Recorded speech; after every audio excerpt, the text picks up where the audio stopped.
Morning, everyone. Am I audible?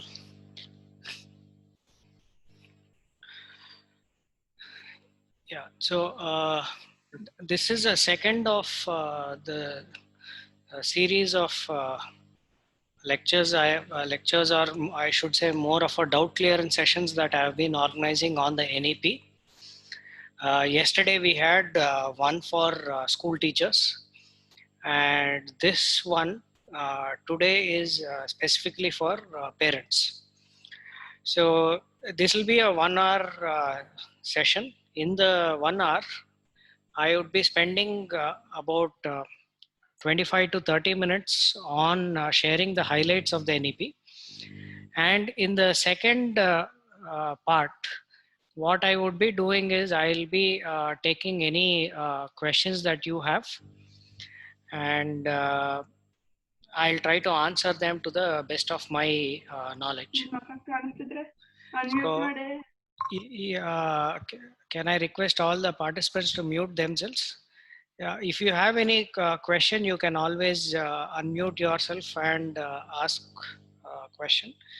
What I would suggest is that you kind of bear with me for about 20-25 minutes by when I'll try to complete all the highlights, and then we will spend time taking up the questions and clarifying all the doubts. So when it comes to the NEP 2020, just to explain the background I come from, or what has been our organization's role in the NEP,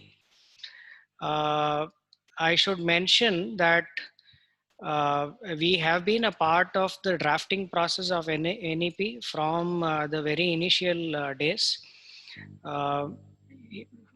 NCERT had played a prominent role in the initial drafting when it collected basically inputs from across India. So the Regional Institute of Education also conducted a similar exercise in Mysore for a couple of days. So I personally was a part of it. Our organization also had a chance to present our recommendations to Professor M.K. Sridhar, who was a member of the drafting committee. We had at that time given 27 key recommendations, most of them with respect to school education and higher education, and few recommendations with respect to governance. And I'm happy to share that 19 out of those 27 recommendations actually have made it to the final draft. And during roughly around the same time in 2017, we were also part of what was called as Nava Karnataka, or the vision document for education sector in the state of Karnataka. So I myself and with two of my colleagues, we were responsible for drafting the entire vision document. There are a lot of parallels between the vision document which is submitted for the state of Karnataka and the present education policy, which is at a national scale. After the draft was rolled out in 2019, we also had consultation meetings with educationists in Mysore, and the same feedback was also shared back with the MHRD. So while we might not have been directly responsible for several of the decisions which are taken, I am happy to share that we were part of the entire process. So we have been able to study the drafting process from day one, and we understood how the thinking was actually shaped. So coming to the NEP, if you look at the present document, it is more or less divided into 4 key components. One looks at school education, one looks at higher education. The other one is focus areas, and the last one is basically talking about an implementation plan. So for today's discussion, we will be talking only about school education. So I'll be primarily focusing on chapters 1 to 8. And then there is another chapter on educational technology in the key focus area. So I'll maybe spend some time on that. So remember that this presentation or this discussion is not a comprehensive one. So we are basically restricting ourselves to a small share of the entire NEP. So coming to the, the introduction part of NEP, there were few very, very interesting notes with which the NEP starts off with. It talks about achieving full potential and creating an equitable and just society. These are aspirations of education which we can't really contest with. I mean, they are the grand goals of education.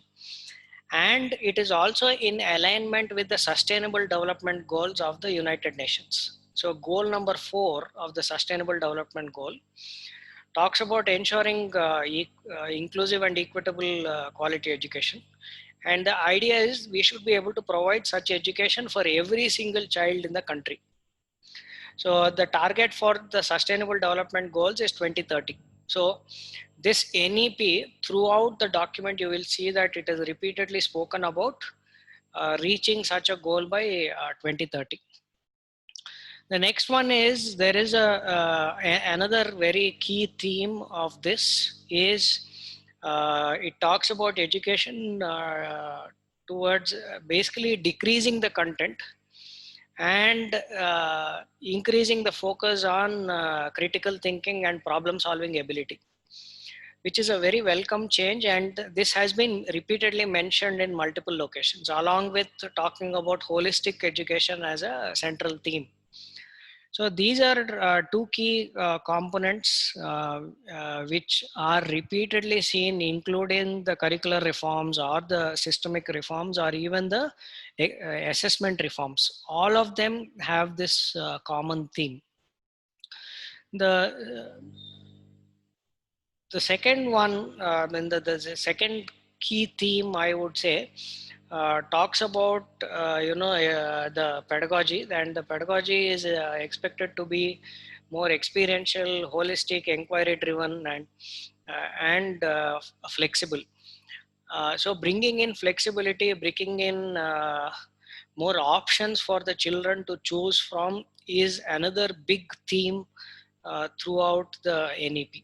So education is no longer going to be only about those 5 or 6 subjects which we were writing board exams for. The number of options which will now be available for the students is actually much higher. And just if you look back the history of India, it is only the third time that we have a national education policy. So we had one in 1968, the second one came out in 1986, and this one is coming out 34 years after the second education policy. So there's a lot to look out for, and there's a lot of very good stuff also. One of the key themes of NEP is it gives, there are two highlights of this NEP. One is it tries to make every child a lifelong learner. That is in alignment with SDG. And the second one is it says that if any reform has to happen, if the education system has to change, first the teachers have to be strengthened. The teaching fraternity has to be strengthened. So that there is a lot of focus which is brought in with respect to the teacher community. So there are a lot of autonomy also which is being given. At the same time, it talks about bringing in a lot of talented students, youth, into the teaching profession. So today, teaching profession is not it is not among the top career choices. So the policy wants to change that. It wants to encourage more and more students to actually take up teaching as a career choice. So finally, the last one is the last theme is it is a very, very equitable policy. So irrespective of where the students are, irrespective of what background they come from, and irrespective of what challenges they face, the policy aspires to provide quality education to all the students. In fact, at one point, the policy says whatever quality standards are being set up, they should be made available, or the same standard should be applicable for both private and public schools. So even whether it is with respect to content, whether it is with respect to infrastructure, all those standards are going to be made applicable both for both the systems. Okay, now there are few guiding principles under the NEP. There are 22 of these guiding principles, and if we just understand those 22 guiding principles, it means that we have actually understood the NEP itself, or whatever has been proposed. Okay, the first one is, it talks about the innate talent which every student has, and it talks about bringing in those unique capabilities out. The second one, and possibly I think one of the very strong themes of this, is foundational literacy and numeracy. It talks about the language ability and numeracy, or basic mathematics, which is learnt at a very young age, and the importance to be given to that. In fact, out of the 27 chapters, one chapter itself is completely dedicated for foundational literacy and numeracy. It says that there, in a mission mode, every kid in the country has to be provided with good foundational literacy and numeracy by 2025, not even 2030. So by in the next 5 years itself, they want to accomplish that. The third one is flexibility. So whether you take up an art stream or a science stream, you should be able to choose subjects from other streams as well. Today, that option is not at all there. So if someone is studying math, they should be able to pick up or choose history as one of their subjects. They should be able to choose economics as one of their subjects. Maybe choose even gardening or home sciences as their subject. So NEP brings in that flexibility and gives basically a lot of options for the students. The second one is, there is going to be no separation between arts and science, or curricular, extracurricular, vocational streams, and so on. I'll also be talking about it briefly later. Then the fifth theme is bringing in multidisciplinarity, meaning, see, today's problems that the kids have to solve in the future, they are no longer based on any one subject or one skill set that they build. It is important that they have the skill set from various or multiple streams. So the NEP tries to bring in that holistic education. There is a lot of focus on conceptual understanding, like I had mentioned earlier. Even the examinations, which in the reforms, they have mentioned that we will have less of content based, or what you remember, or the content itself will be reduced, but there will be more focus on problem solving skills and critical thinking skills and so on. And the ninth one is multilingualism, and this has been there are a lot of political debate happening on that, so I'll be clarifying that as well in the later part. There is a lot of apprehensions which are unnecessarily brought in, but the NEP actually brings in these as a big leveler. So it is no longer essential that only a kid going to a private school who can afford going to a private school will have access to multiple languages. That can be provided in all the schools is one of the aspirations here. There's also a lot of focus on formative assessments and decreasing the number of summative assessments. Some of the parents might know that earlier we had a system called continuous and comprehensive evaluation. So that might be brought in a slightly different form in various stages back. The next one is that there is a discussion about use of technology. The policy encourages the use of technology, However, the policy clearly mentions that technology can't replace a teacher, and we will use technology to provide access. See, wherever a teacher can't go, wherever there are language barriers, wherever kids can't come to school, such places we will use technology. And wherever there is non-teaching work, because there are a lot of administrative work and so on, there again we will use technology. So there is a lot of focus on bringing in technology as well. So again, one more theme which I'll be talking about. While the next one is, while the policy actually talks about bringing a new curricular framework so that across the country we have a new curriculum framework, it also mentions that we need to respect diversity. We need to contextualize our curriculum. So while there is a national level curricular framework, we might have textbooks which are contextually relevant, which are prepared locally at the state level, at the district level. So there are provisions for this. Now, how successful would this be? I think we can only hope for the best. Earlier experiences have not been very great with respect to contextualization of textbooks. Another interesting theme is it talks about early childhood care and education. To school education to higher education, there should be a synergy in the curriculum. Today, there's a lot of disjoint phases in education. So many times I've seen myself where when I teach students in +1, +2, I keep wondering why they didn't learn some aspect in schools. Or when I'm teaching in high school, I keep wondering why the kids haven't learned something in middle school and so on. So the policy aims to basically streamline all of this so that kids don't have such learning gaps.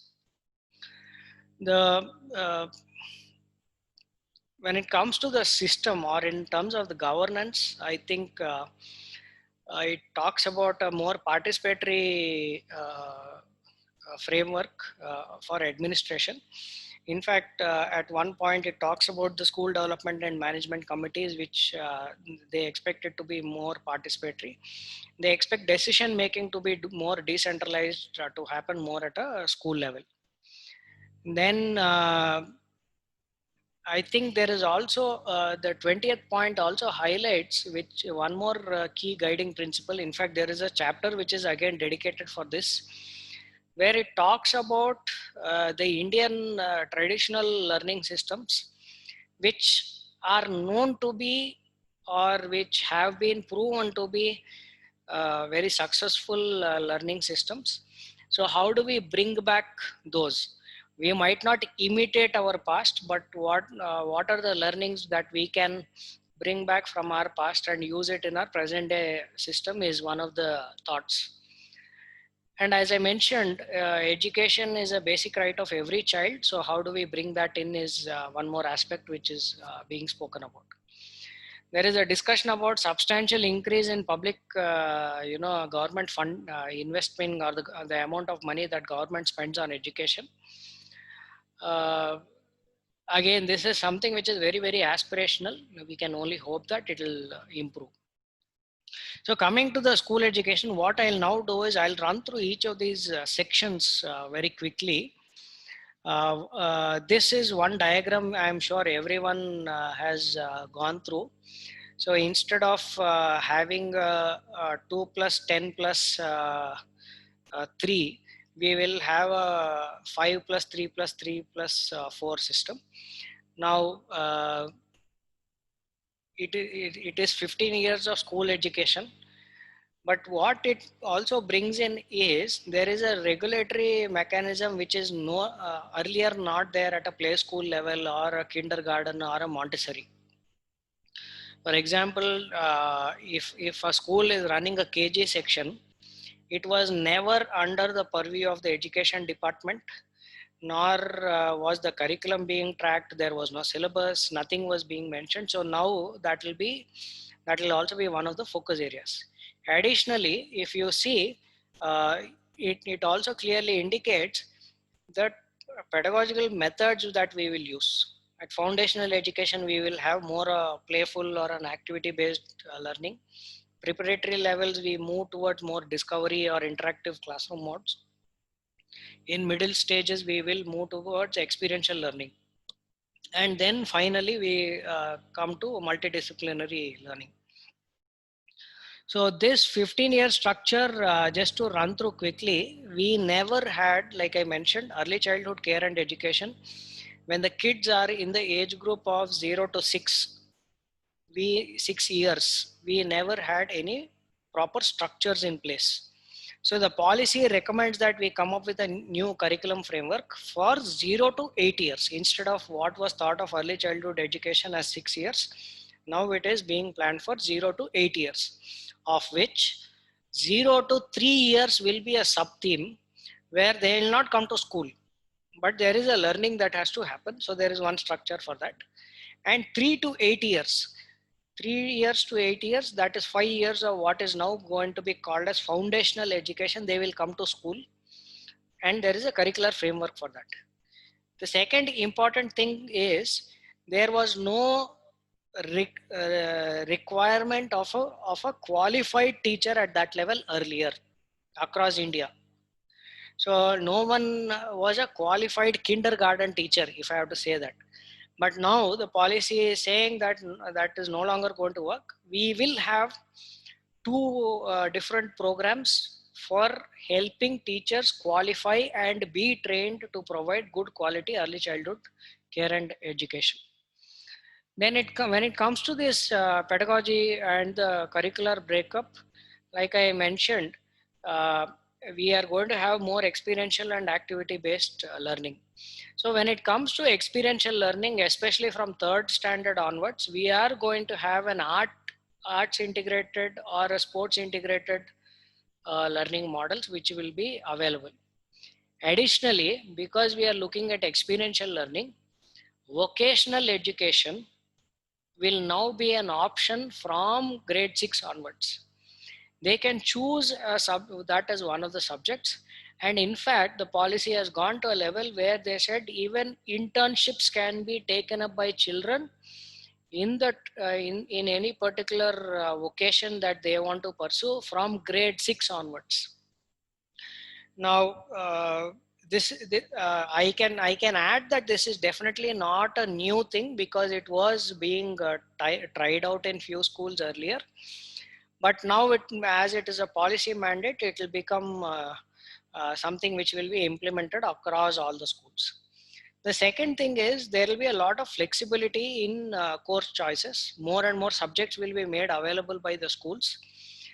Earlier, if I have to add that there were only if you are in a state board school, you can only choose 3 languages and 3 subjects.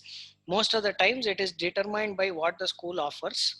And when it comes to the 3 subjects, it is always math, science and social sciences. Even the school didn't have any scope for picking up that or changing that. However, now there is going to be flexibility in the sense of the 5 subjects or the 6 subjects that we can take, we can choose anything. So there will only be restrictions like you have to choose at least 2 languages or something of that sort. But what those 5 or 6 subjects will be can be you can pick from multiple options, and those multiple options might include vocations. It might include some skill based programs as well. Like for example, a kid can choose carpentry as a subject. So that just one of those several options available. Again, here I should add that CBSE was giving this as one of the options as an additional subject in grade 9 and 10, where the kids could choose from agriculture.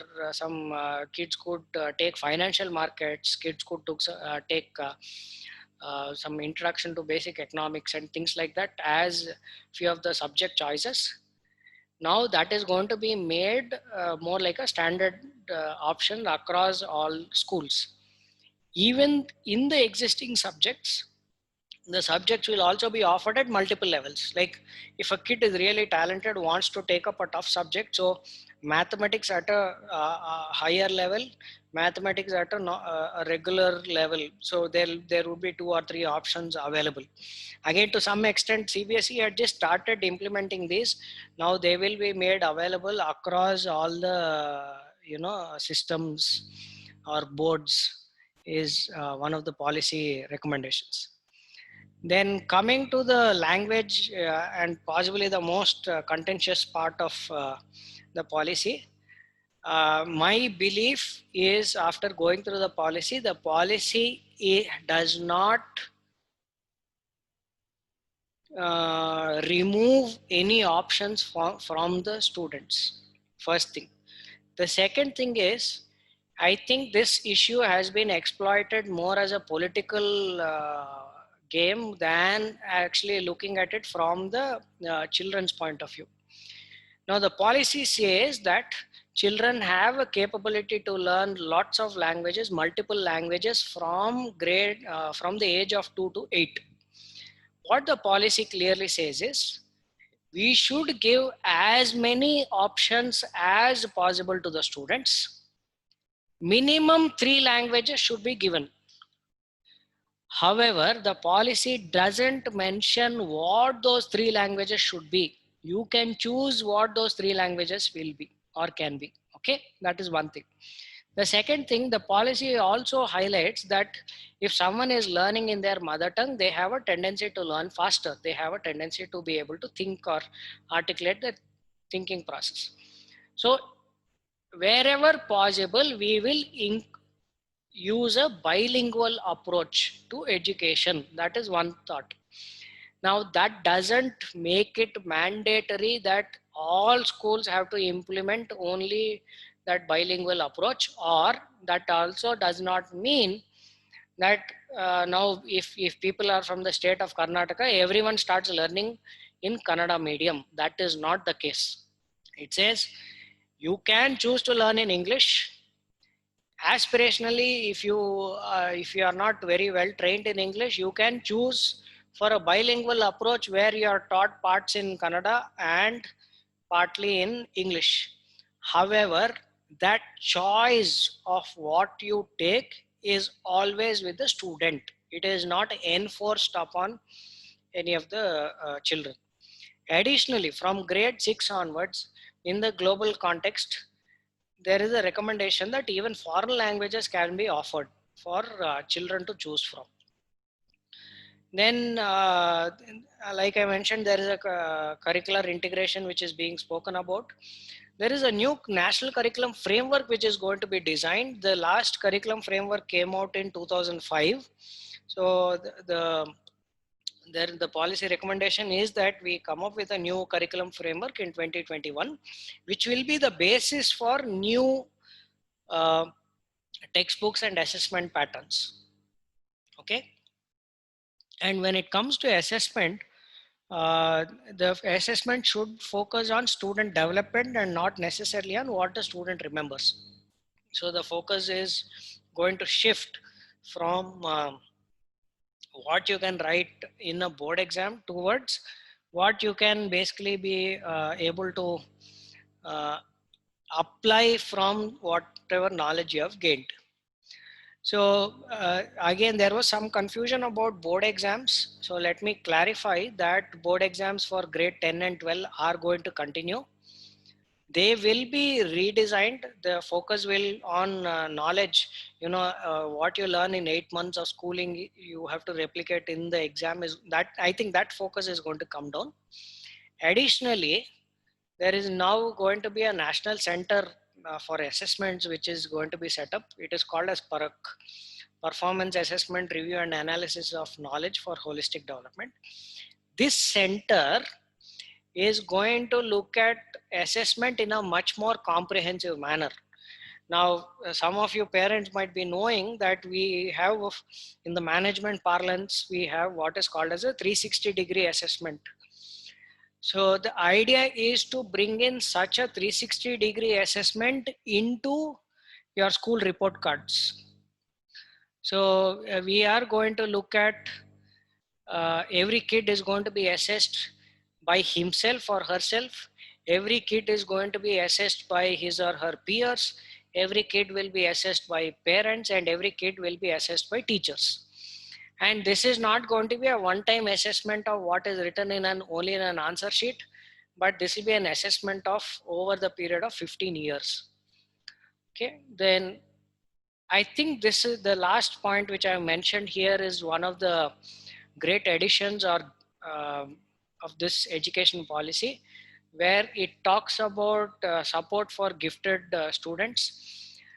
Today, the present education system has a lot of focus on mid performers in the class or low performers in the class.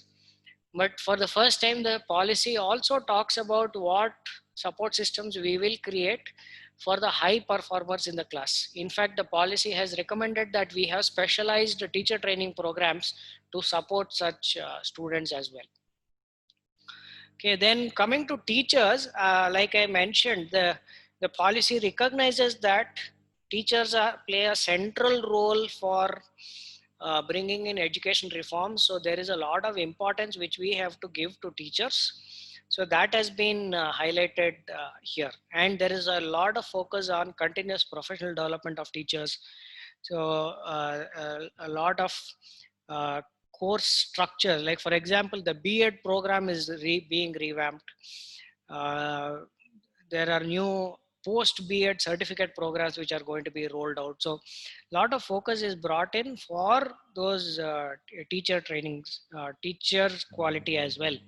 In fact, by 2022, there is a recommendation that we have to come up with a national professional standards for teachers. So if you want to call someone as a teacher, what is the professional capabilities that they should have? What are the standards that they should be able to demonstrate? That is also brought in.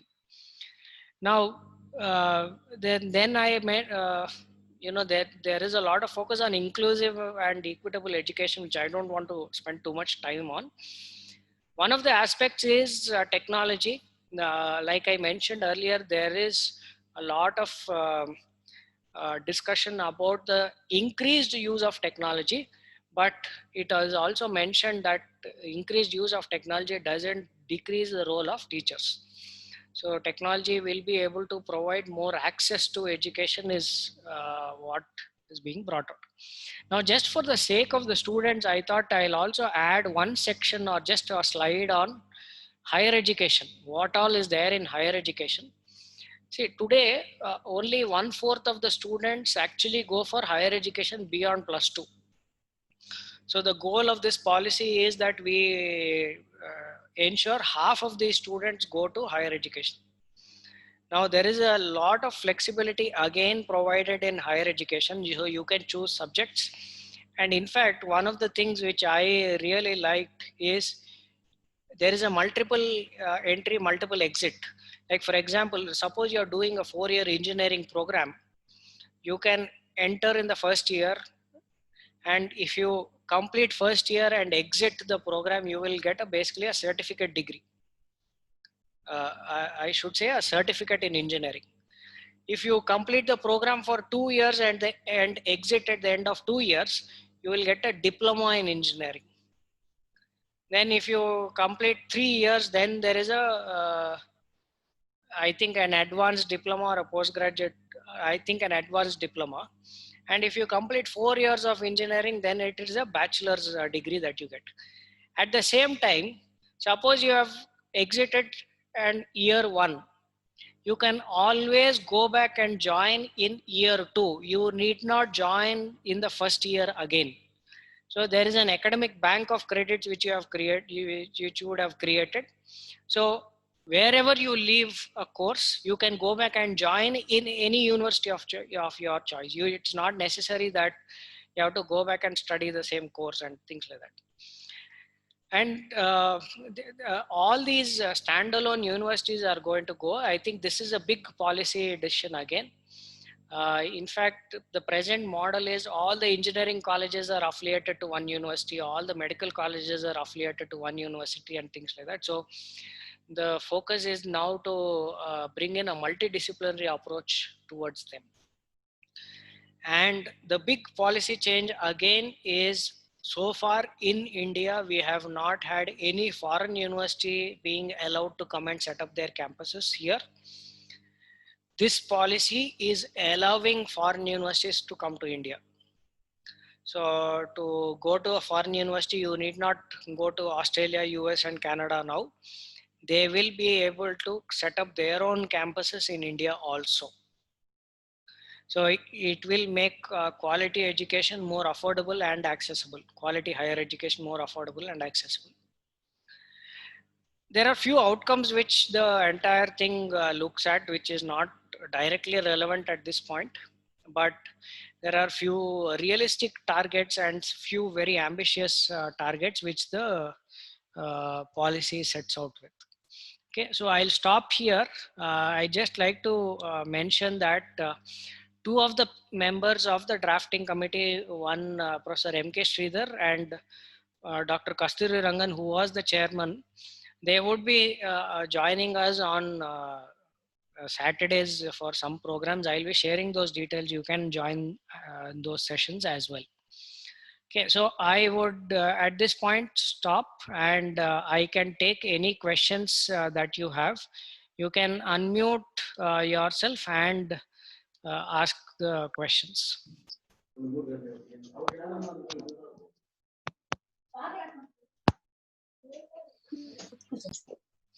Or in case you are not able to unmute, you can also type your question in the chat box.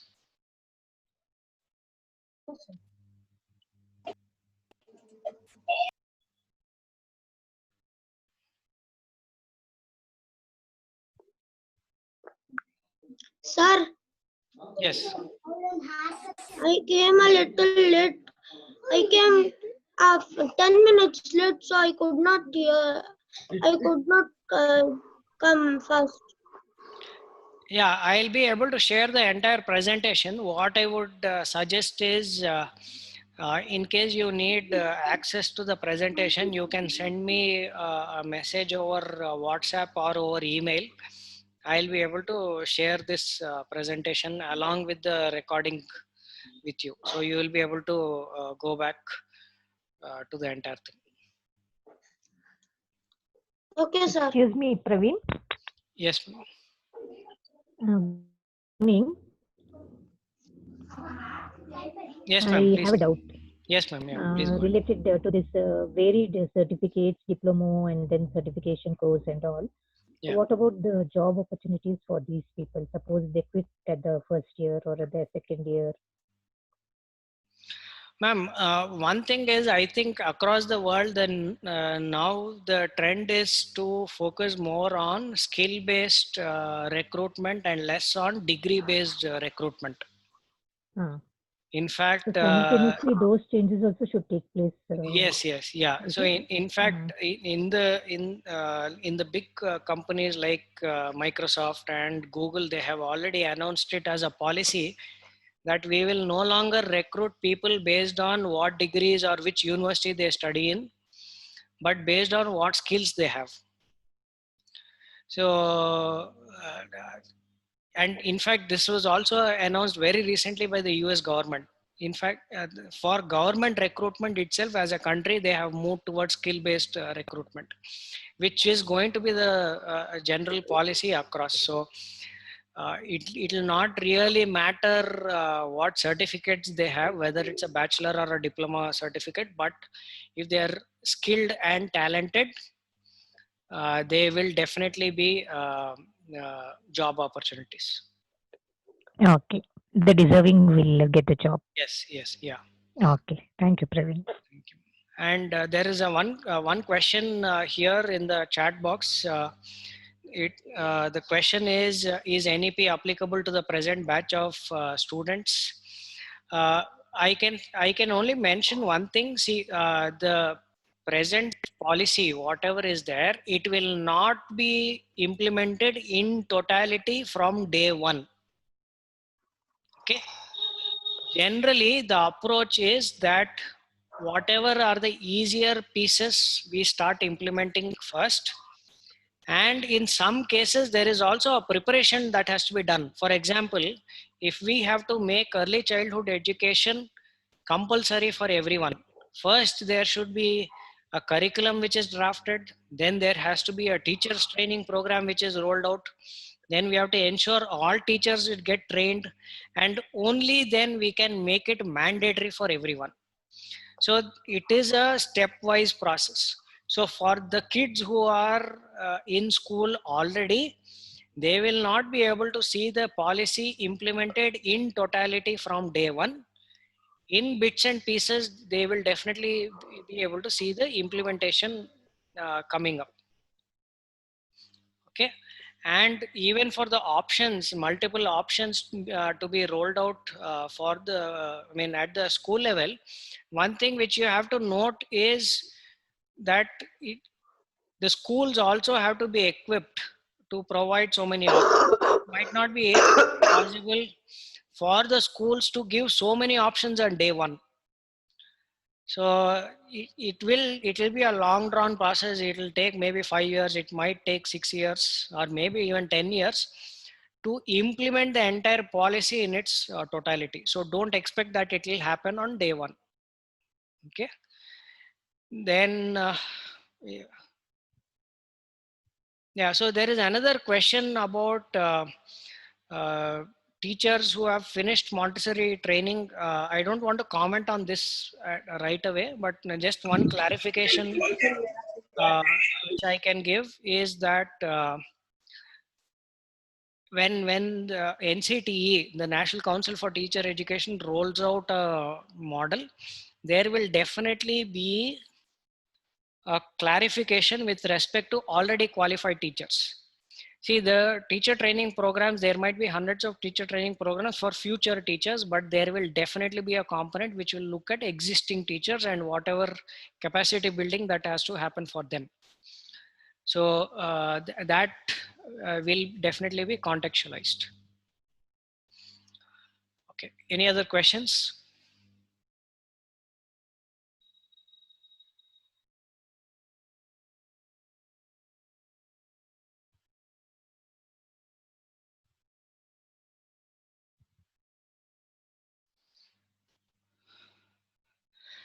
Yeah, one of the questions is it possible to provide foreign languages in government schools? I think aspirationally, yes. We can definitely aspire to provide foreign languages, and now that there is available, I mean, technology is available. So, though there might be less number of takers, we can definitely provide that as one of the options. Also, remember that like even in a state like Karnataka, we have 8 mediums of instruction which are being implemented by the government only. So though Karnataka has a majority Kannada speaking population, we have English as a medium of instruction, Urdu is there, then Tamil, Telugu, Marathi. Basically Karnataka government runs multiple schools with all these mediums of instruction. So if we are able to do it in Indian languages, why not foreign languages? It might definitely be possible.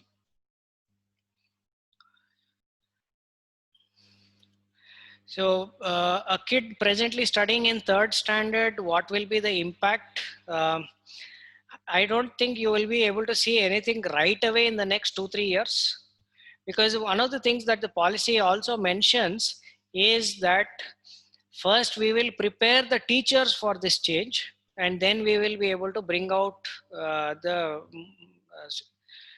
should I say, systemic changes.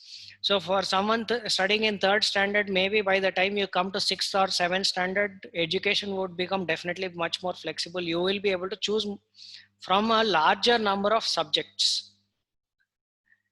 And your schools might be able to offer greater flexibility in the courses that you do. Okay, so you might be able to identify what your strengths are and actually try to build your skills based on that.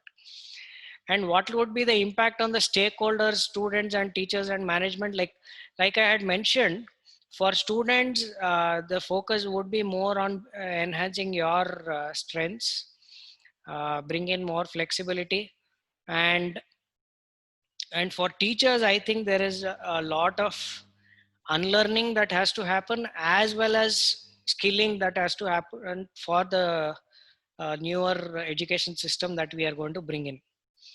For the managements per se, I think the very pattern, like for example, if a school is running only till 10 standard, maybe they'll have to add 11 and 12 later. Or if a school is not running a a pre-primary or kindergarten or Montessori section, they might have to add that. So the policy, why remember one thing, a policy is a very high level document. It does not go into the operational details. Usually every policy is followed by a series of rules and regulations which are brought out, and they will clarify what is going to change or how it will affect uh, the all the stakeholders. Okay, then is this curriculum yeah, who will frame the curriculum for all levels? See, now there are the curriculum framework will be designed at a national level, and this curriculum framework will be for both state board and CBSE or the central board schools. However, the textbook design would be by the state board or the central board respectively.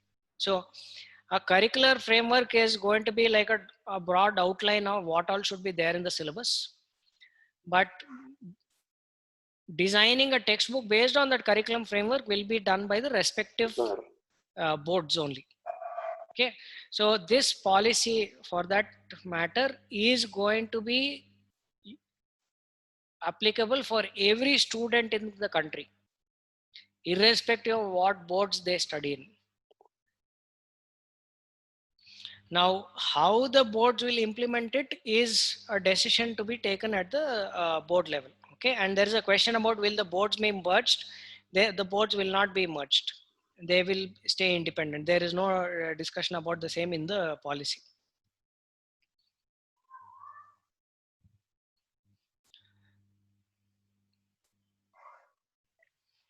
Okay, any other questions?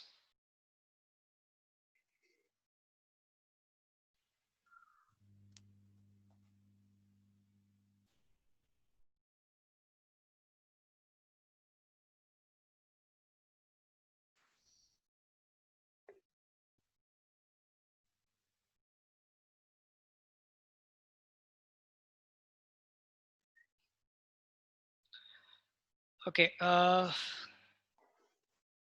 if there are no other questions, we might be able to stop here. And like I mentioned, I'll just display my phone number and email ID once again. If you have any clarifications, you can definitely reach out to Why me. do CBSE board gives the textbook NCERT textbook? Yeah, there is one question on any training for teachers. Yes, in fact, to be able to implement all these changes that are going to come in, the policy clearly recommends that we have to plan for teacher training programs and ensure that the teachers are ready by 2023 for all these changes to be brought in. Okay, then yeah, there is a question of why do CBSE boards use NCERT textbooks for the schools? See, both CBSE and NCERT are central bodies, both autonomous, and they are basically, in fact, the NCERT textbooks are based on, in fact, to my knowledge, the only textbooks at a national level which are based on the national curriculum framework which was designed in 2005. So the CBSE took a decision to implement them because I personally believe that they are of good quality and they are also affordable. Unlike the private publishers, they don't charge or you don't need to pay through your nose to buy such textbooks. So remember that good quality is not always costly.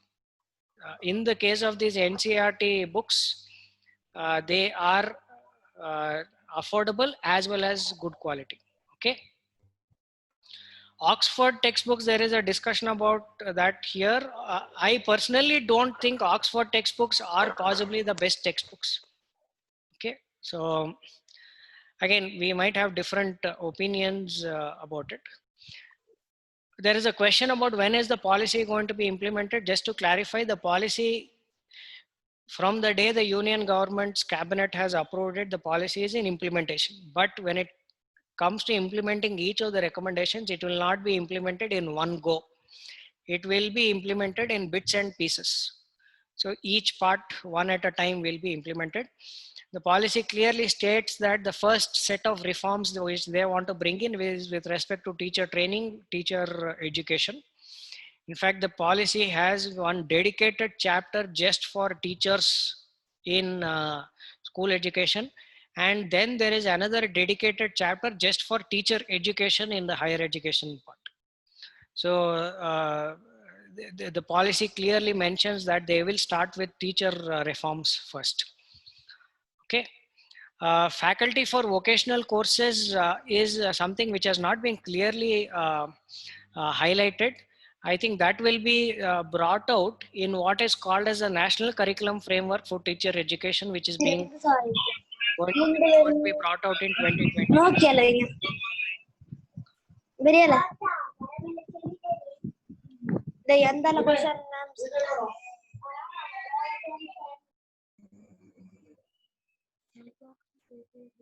Hello. Yes, sir. Yeah. Sir, I have one question. If you can hear me. Yes, you are audible. Please go ahead. Sir, why we are not using NCERT test for all subjects? Why only in Hindi? I mean, for Hindi only we are using NCERT. Yeah, so I think that is a choice of the school. See, in fact, I am not sure if you are aware, but the CBSE board had come up with a circular saying that it is the CBSE schools should only use NCERT textbooks for all subjects. Yeah, I heard that because I was also an NCERT student, CBSE. But I see my son using only Hindi as an NCERT, but others are all private public. Yeah, so like I mentioned again, CBSE norms say that we can only use NCERT textbooks in a CBSE school. However, there are two deviations from that. One is CBSE has no defined curriculum for classes 1 to 8. It gives the flexibility to the respective schools, saying that you can decide what syllabus you want to use, but the textbook has to be NCERT. Now, this is where most schools deviate, saying that because CBSE has not recommended anything from 1 to 8 in terms of what syllabus to define, we will use a private textbook. Frankly speaking, that is not in alignment with the CBSE board's decision. The second thing is, I am aware, or I have been witness to the private textbooks lobby. So whether it is the Cambridge Press or the Oxford or the Prism and all those other players, there is a lobby which wants to push a lot of private books into the schooling system, and unfortunately schools succumb to that. Okay, so there it's a school's decision not to use NCERT books. Okay, then so from which standard it will be compulsory to use NCERT? From first standard itself. From first standard itself, no, I mean, according to the rules of CBSE board, it is from first standard. For 9th and 10th, it is mandatory because even the question papers are based on the NCERT books only. Yeah, right. That's what I want to clarify. Okay. Yeah. Then there is another question about what are the changes in B.Ed. See, for B.Ed, there is a new, they have come up with 3 different B.Ed programs. One, again, these B.Ed programs themselves have to be defined once again based on the National Curriculum Framework for Teacher Education, which has to be drafted. The first type of B.Ed program is a 4-year BA Ed or a BSc Ed program, which the students can choose after their +2. The second B.Ed program is a 2-year B.Ed program which they can choose after they complete their bachelor degree. And the third type of B.Ed program is a 1-year B.Ed program to be taken after a student completes their master degree.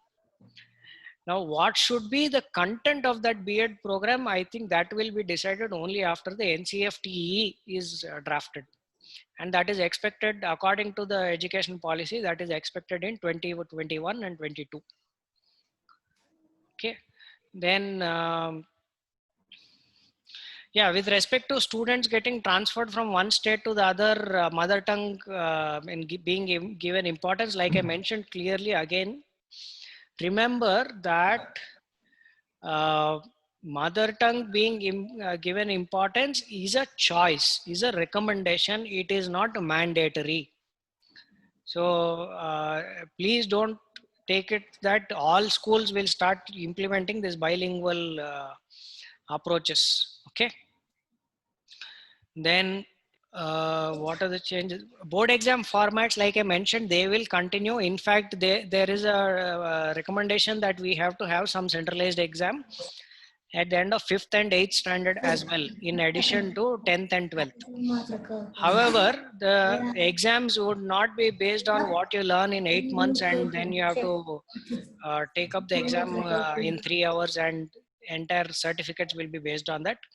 The assessments patterns will be more formative and more comprehensive.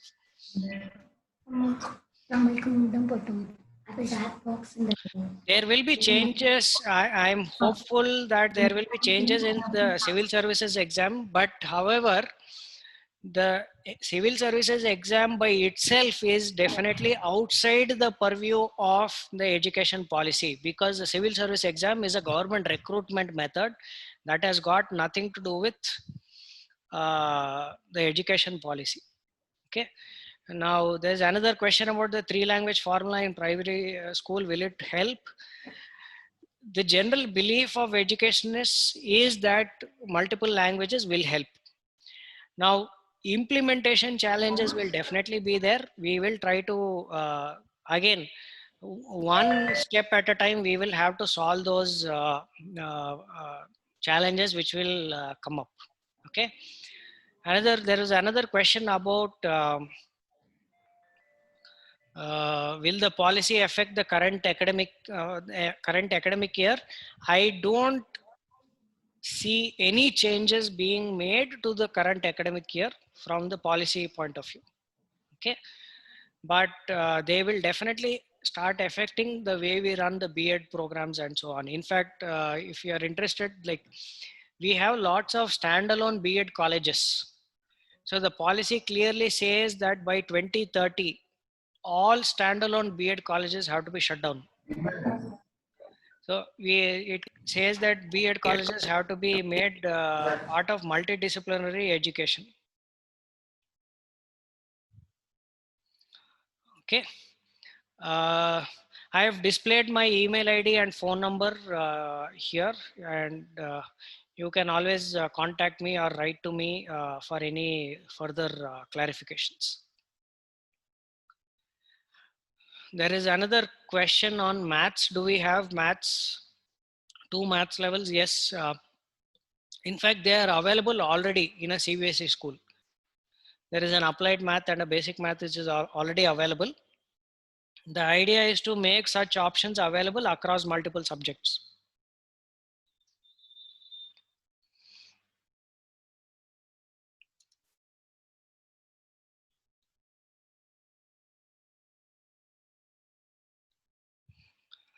Okay, if we have no other questions, then thank you everyone.